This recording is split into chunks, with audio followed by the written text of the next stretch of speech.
Once upon a time, there was a boy named Harry Potter who lived with his mean aunt and uncle, the Dursleys, and their spoiled son, Dudley, at 4 Privet Drive. Harry's life was not happy.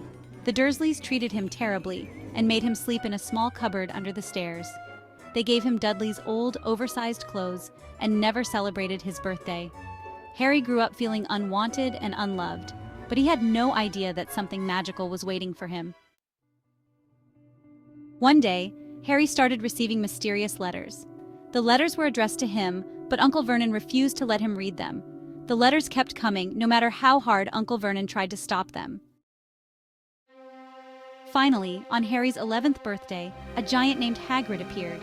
He burst into the house and told Harry something unbelievable. Harry was a wizard! Hagrid explained that Harry's parents, Lily and James Potter, were also wizards, but they had been killed by a dark wizard named Voldemort when Harry was just a baby. Harry, however, had survived Voldemort's curse, and that was why he had a lightning-shaped scar on his forehead. Harry had no idea that he was famous in the wizarding world for defeating Voldemort when no one else could. Hagrid gave Harry his letter from Hogwarts School of Witchcraft and Wizardry, inviting him to attend. Uncle Vernon and Aunt Petunia were furious, but Hagrid whisked Harry away to Diagon Alley, a magical street hidden in London where witches and wizards bought everything they needed. There, Harry saw magic for the first time. He visited shops filled with wands, cauldrons, and magical creatures. He also discovered that his parents had left him a fortune in Gringotts, the wizard bank. In Diagon Alley, Harry met some important people, including Professor Quirrell, the nervous defense against the dark arts teacher, and Mr. Ollivander, who helped Harry find his perfect wand, a wand that shared a magical core with Voldemort's wand. Harry also learned about a magical sport called Quidditch and bought a snowy owl, whom he named Hedwig. Finally, the day came for Harry to leave for Hogwarts. At King's Cross Station, Hagrid told Harry to find platform 9 3/4, a hidden platform where the Hogwarts Express train would take him to school. Confused, Harry met a kind family called the Weasleys, who helped him find the platform. On the train, Harry quickly made friends with Ron Weasley, one of the Weasley boys. He also met Hermione Granger, a smart girl who loved studying magic, and Draco Malfoy, a boy who immediately tried to befriend Harry but turned out to be a bully. When Harry arrived at Hogwarts, he was amazed by the enormous castle. The first thing the new students had to do was get sorted into one of the school's 4 houses: Gryffindor, Hufflepuff, Ravenclaw, or Slytherin. The Sorting Hat, a magical talking hat, placed Harry in Gryffindor, the house known for bravery. Ron and Hermione were also sorted into Gryffindor, while Draco Malfoy went to Slytherin, a house known for cunning and ambition. At Hogwarts, Harry's life changed completely.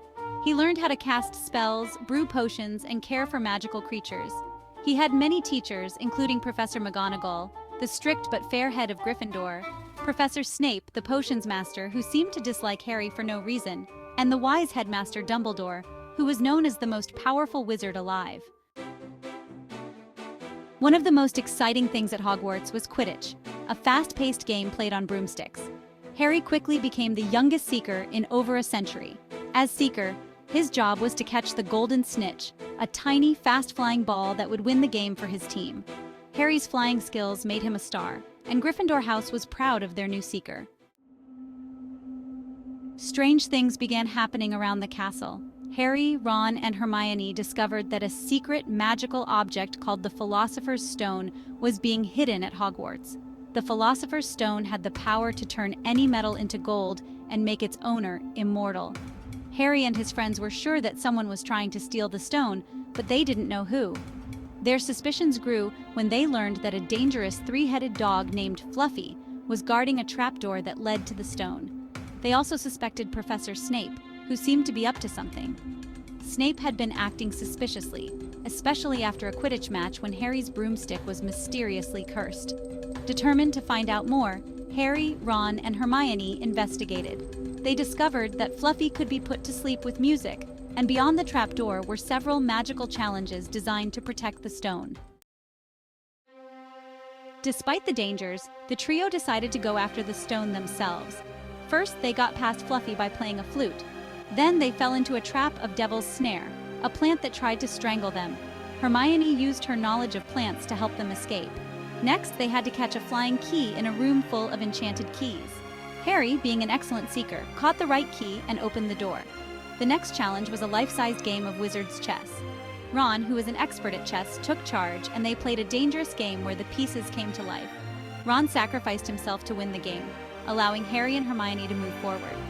In the final room, Hermione solved a riddle involving potions, and Harry went on alone. To his shock, he found Professor Quirrell, not Snape, standing by the Mirror of Erised, a magical mirror that showed people their deepest desires. Quirrell was trying to get the Philosopher's Stone, but he couldn't figure out how to use the mirror to find it. Harry realized that Quirrell was working for Voldemort, who had been hiding in Quirrell's body, trying to regain his strength. Voldemort wanted the stone to come back to life and become immortal, but when Harry looked into the mirror, the Philosopher's Stone magically appeared in his pocket. Voldemort ordered Quirrell to take the stone from Harry, but when Quirrell touched Harry, his skin burned. Harry's mother had sacrificed her life to save him when he was a baby, leaving Harry with a magical protection that Voldemort couldn't touch. With Quirrell defeated, Voldemort fled, but he promised that he would return one day. Harry woke up in the hospital wing with Dumbledore by his side. Dumbledore explained that the Philosopher's Stone had been destroyed to prevent anyone from using it again.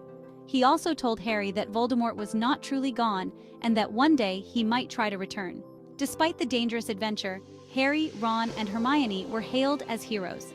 At the end of Year Feast, Gryffindor won the House Cup, thanks to the bravery of Harry, Ron, and Hermione. Harry returned to the Dursleys for the summer, but he knew that he had found a home at Hogwarts and that his adventures were far from over. And so, Harry Potter's first year at Hogwarts ended, filled with magic, friendship, and the knowledge that even greater challenges lay ahead. The end. Like and subscribe to Bedtime Stories in 10 minutes.